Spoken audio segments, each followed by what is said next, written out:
everybody. It's my daddy, meaning me. I'm my own daddy. Wait a minute. Kind of like that song, I'm my own grandpa. Hi, I'm Sunny. I'm Sunshine. And I'm Jodi. And here we are doing a talking with you. Let me over there, woman. Let me over there. Please. Let me on over, woman. But get me untied. Oops. Oh.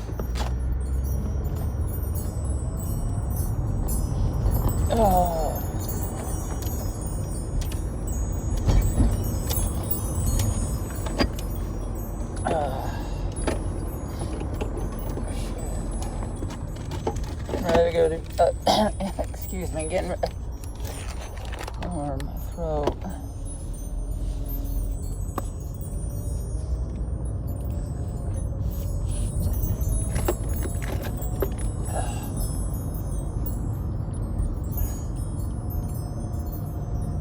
Oh, well, dudes, it's welcome to another Talking with Jodi.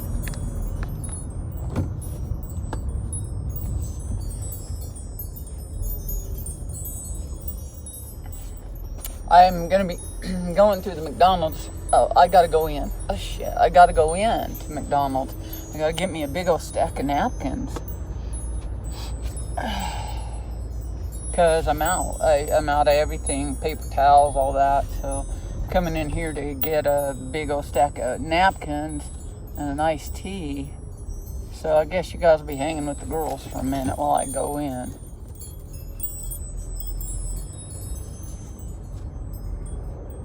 Right here, I'll get a front row seat.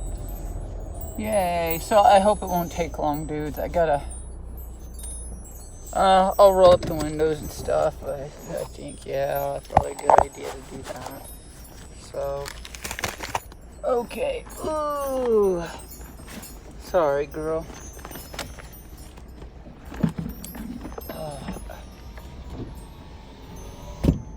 Hurry back, Grandma. I will.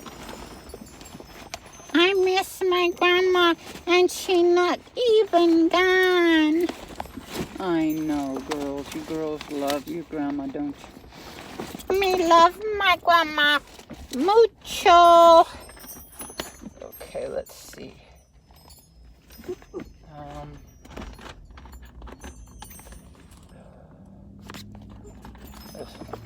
Stay still. Hey, no, you can't get a burger. Okay, I'll be right back.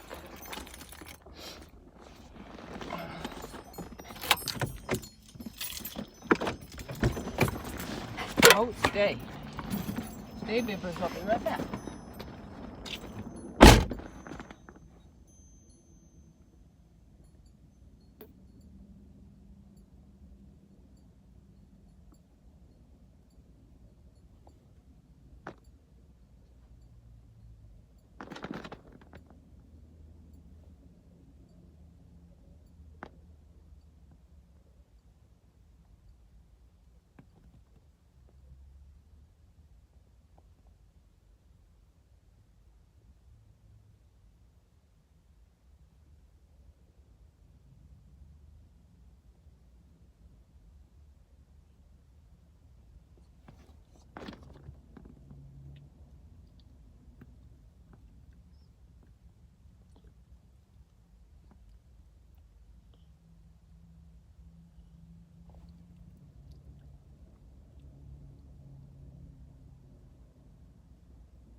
Oh,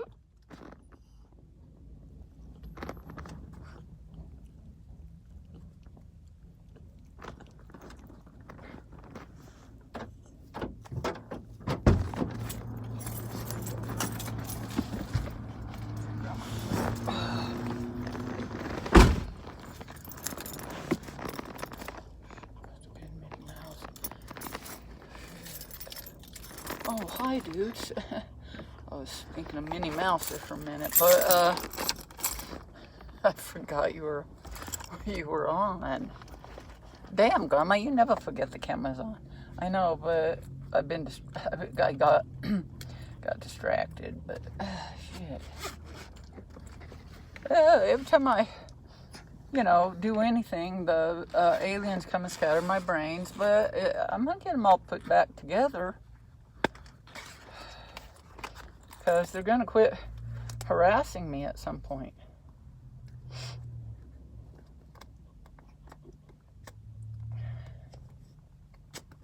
But I don't know when. I know I'm always going to have stress. That's true. But I think what the aliens are doing is trying to teach me how to do shit so that I'm not like always fighting them and trying to figure it out. So, like, it becomes natural for me to just do what the aliens say. But I gotta tell you, kind of like with this little puppy. She's doing great, but it's a fucking battle sometimes, isn't it, Sunshine? Yes, Grandma. Sorry about that, Mama. This scarf, I'll tell you about it.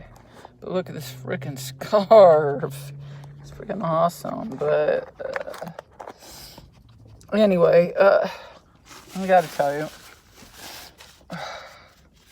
Okay, let me see if I can.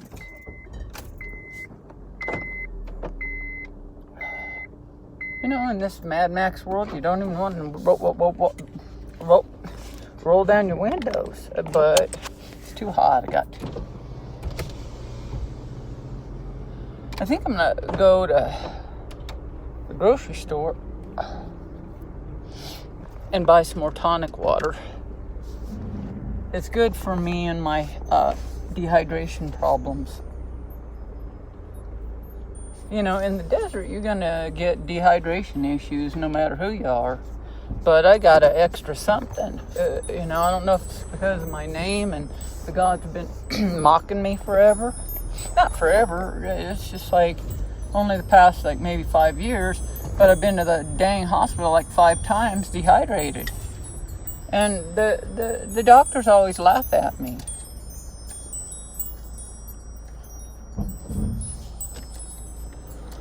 And then I've just gotten to where, I just go ahead and say the joke so that we can get out in the open,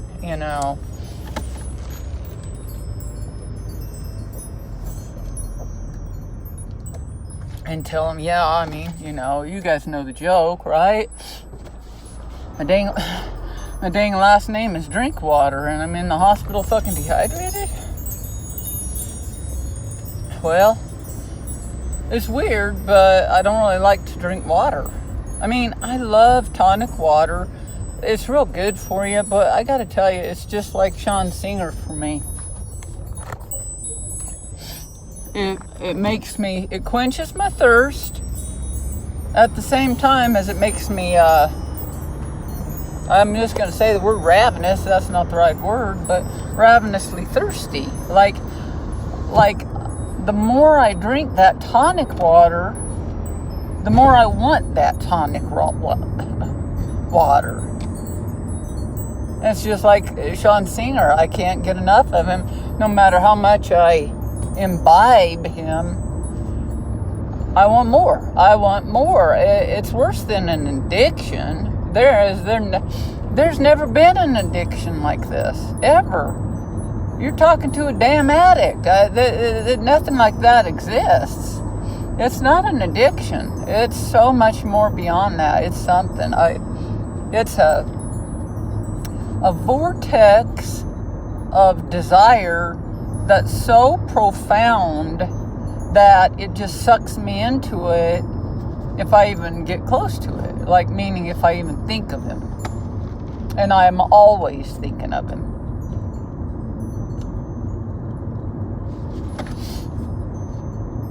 You're supposed to expound the law, Grandma. I'll expound the law because I got to tell you, the reason I started practicing Buddhism is because these leaders knew how to bait and switch with me, man. They told me, oh, if you start chanting Nam Myoho Renge Kyo, you'll get all your earthly desires. And I was like, count me, did I say this yet? Count me in. I was just on every level with this Buddhism. Count me in. And so I started practicing, and then they started saying, yeah, once you start practicing Buddhism, you've made a vow, especially once you receive the Gohans and the Buddhist scroll. You've made a vow to practice Buddhism with your life. And I'm like, what? Nobody asked me that. They said I was going to get my earthly desires. They didn't say I'm bound by my soul to do, basically risk getting beheaded to practice this Buddhism. They said, well, you made the vow in the Lotus Sutra. And then I read the Lotus Sutra and remembered. The bodhisattvas of the earth came up out of the fissure in the earth when the Buddha said, hey, who's going to propagate my teaching? The Lotus Sutra. We're not talking about the previous sutras that excluded people like women, intellectuals, and evil people, which basically fucking includes everybody. And that means nobody could attain enlightenment until they had preached the Lotus Sutra. But in the Lotus Sutra, he's preaching the Lotus Sutra. And as he's preaching the Lotus Sutra, he's saying, who's going to propagate my teachings? And then all these, angelic Buddhas came from outer space and said, we'll do it, we'll do it, we'll do it. And Buddha said, no, not you guys. I mean, who is going to propagate this teaching? And this earthquake happened, and a big crack opened up in the earth. And out of the earth came all these Buddhas. They were called bodhisattvas of the earth because they actually came out of the earth. And going to the co-op, but they came out of the earth, and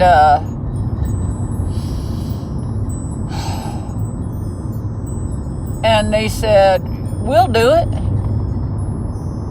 And they were all beaten up, battered to shit. I've talked about this before. But they were all beaten up, battered to shit. They weren't all these angelic, beautiful creatures. They were all fucked up. I'm going to be honest. They were fucked up. Totally fucked up.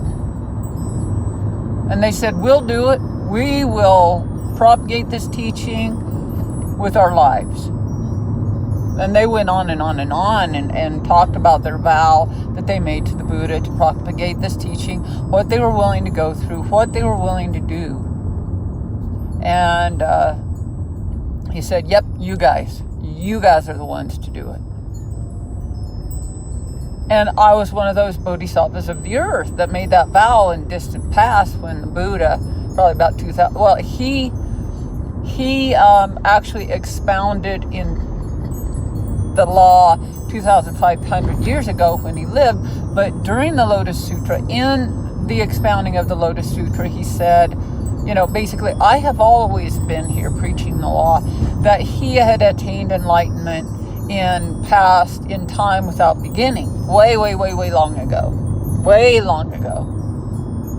So we'll go into more of that some other time, but that one's freaky. And I gotta tell you, you expound that chapter 16. It's called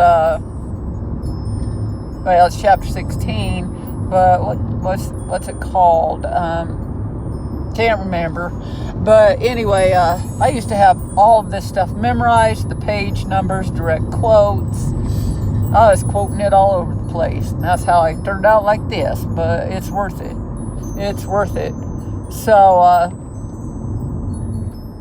we'll go more into that teaching later.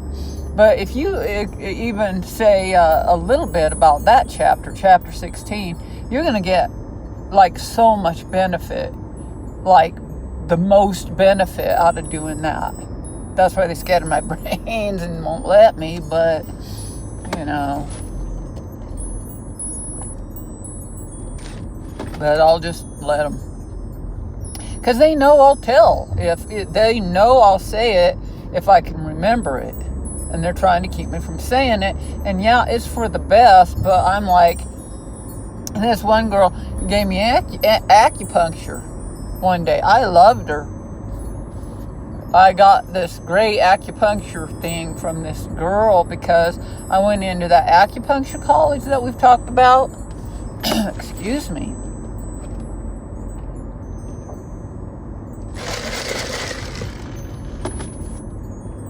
And got acupuncture, told her everything that was wrong with me, and she stuck me with so many dang needles that her boss came in and got her in trouble and said, no, it's better be a little bit subtle with this than to, like bombard the person. I was like, no, I need you to fucking bombard me because I need to be healed from this shit.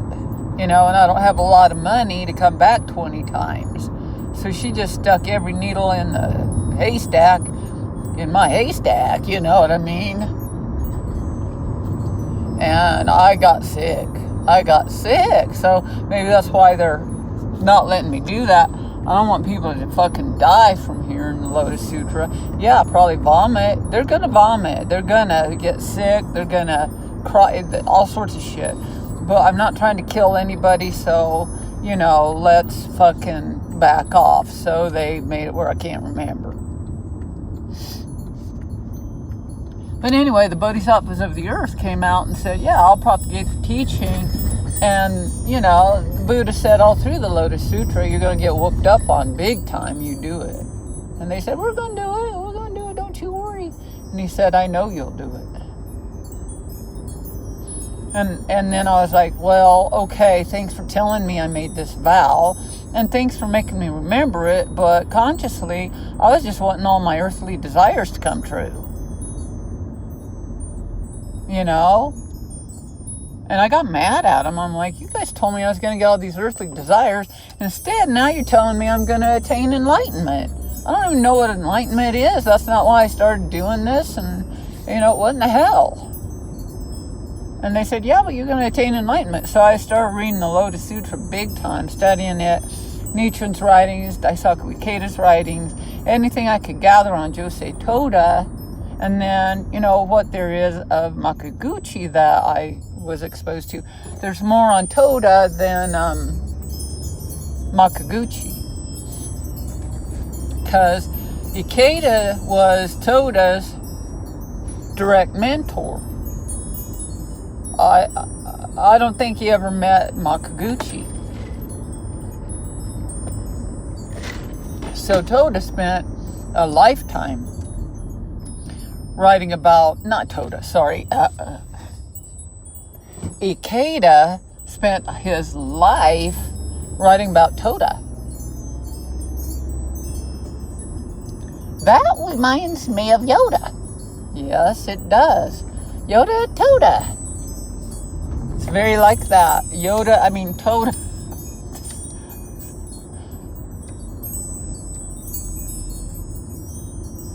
Toda was the Yoda of the Lotus Sutra. In other words, there were the four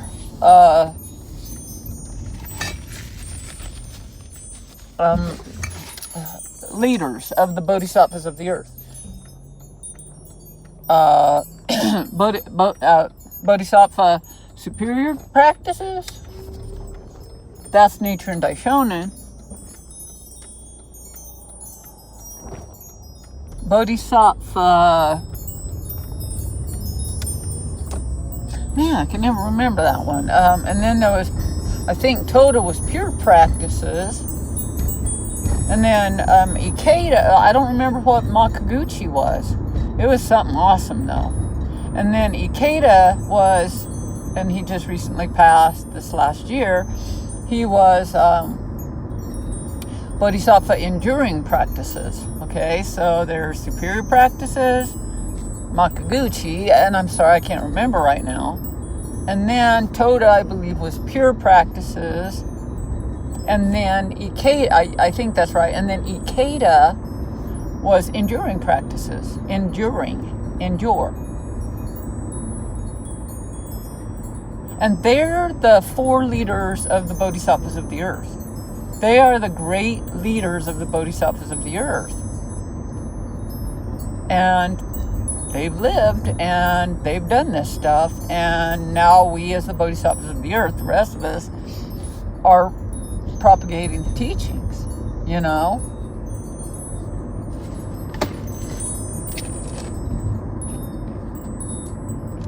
But I just really, honest to goodness, wanted my earthly desires to come true. And they're probably going to. So I started reading the Lotus Sutra, and I was like, I got to the great ox cart part. It's the parable of the great ox cart. That is a totally freaking cool chapter right there. The parables and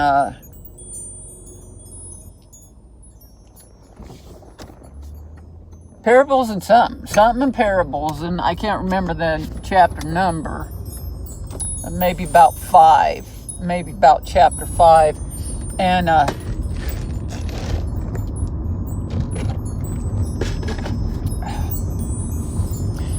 don't know if the more I expound the teachings, the more I'm going to get scatterbrained, or the more I expound the teachings, the more my brain's going to come together. But either way, I got to expound the teachings.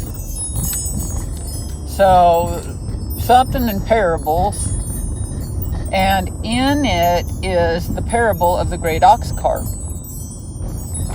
So, it's something like this because these parables kind of overlap, and they're very like the parables from the Bible, especially I can't remember if the parables from the Bible are from the Old Testament or the New, but I think a lot of them are from the New Testament. But there had to be parables, maybe not, maybe they were all Jesus talking. So anyway, there was this rich man who had a big old house. A big freaking house, okay? Like a huge, humongous mansion. And this, oh, by the way, they're telling me to do this with this shooting up here like this. It's just terrible because they want me to appeal to the ugly people. They want ugly people watching our show so that we can become rich and famous. And the only way that they're going to, ugly people are going to feel comfortable is if I'm willing to look ugly. And I'm like, no, I prefer fucking not to. But I'll do it, So they said they have, the view from down here is pretty ugly, so I'll, have to do it that way. But I was like, okay, if I have to, So that reminds me of the singer from Wichita who was, I'm going to say it, really ugly. And he named himself Pretty Ugly. That's cool. But anyway, that's a side note. And hey, she wants to be on. Hey, uglies! Uglies! Come on up! Come on and watch the show! Uglies! What are you talking about? Okay, so anyway, so they really want me to appeal to the ugly people, And I think a lot of the uglies are these Venezuelans. Not every Venezuelan, but, you know, the mafioso. And I'll tell you, it says it in, Nichiren says it, that he was born ugly and of the lowest caste of 5 things. Ugly, the lowest caste of fucking society, okay, in Japan. Nichiren lived in Japan in the 1200s. And he was born to a family of fishmongers. Fishmongers are the poorest class, were at the time at least. Maybe they're different now, I don't know. But back then, that was the dang lowest class. It's kind of like where I was born into, people who had to fucking kill cows for a living. You know what I mean? Like slaughterhouse workers.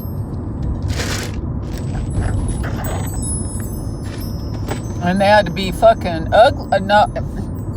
He was born ugly, he said.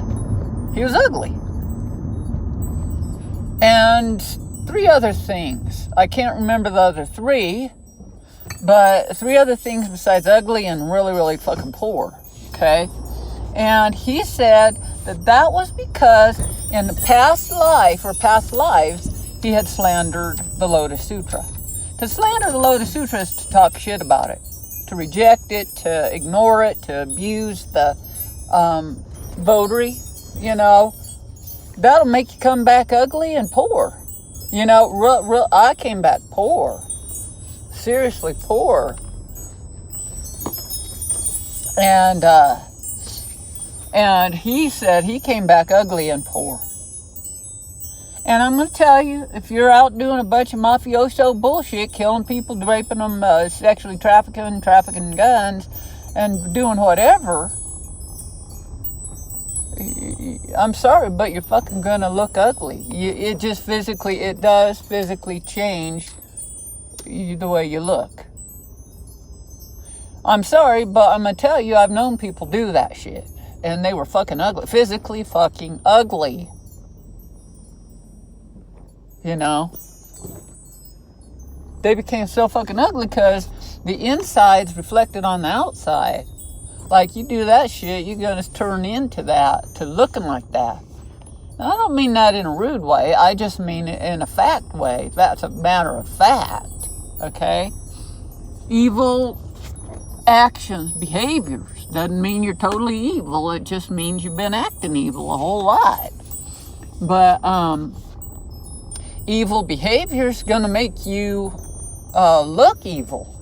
And evil ain't pretty. Evil's ugly. Now, there might be some fucking people out there pretty, or maybe even kind of attractive, you know, a little bit attractive. But you'll see right through that, right into their evil fucking disgusting. Fucking disgusting selves. I mean, they'll start looking like fucking, like, wart-covered pigs, you know. So I feel for them, man.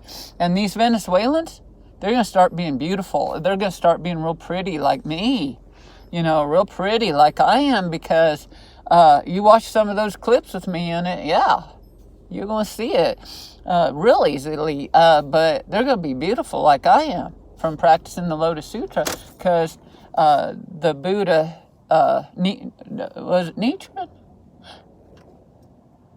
Or was it Lotus Sutra? Well, let's just say both. Said, you know, the reason I got this diamond-like body is from practicing the Lotus Sutra. Enough said. Okay, got to go into the co-op. Girls are going to say thank you. Hello. Thank you. Thank you, uglies, for watching, uglies. I ain't talking to no uglies. I'm beautiful. You ain't gonna... Come on, for the sake of the law? Fuck yeah, I'll do it. I'll fucking look ugly. Yeah, for the sake of the law, show them. Show them under my chin, brother. Show them under my chin, drummer. Yeah. Show them under my real end. I just forgot for a minute. My vanity took over for a minute. Okay. That's it.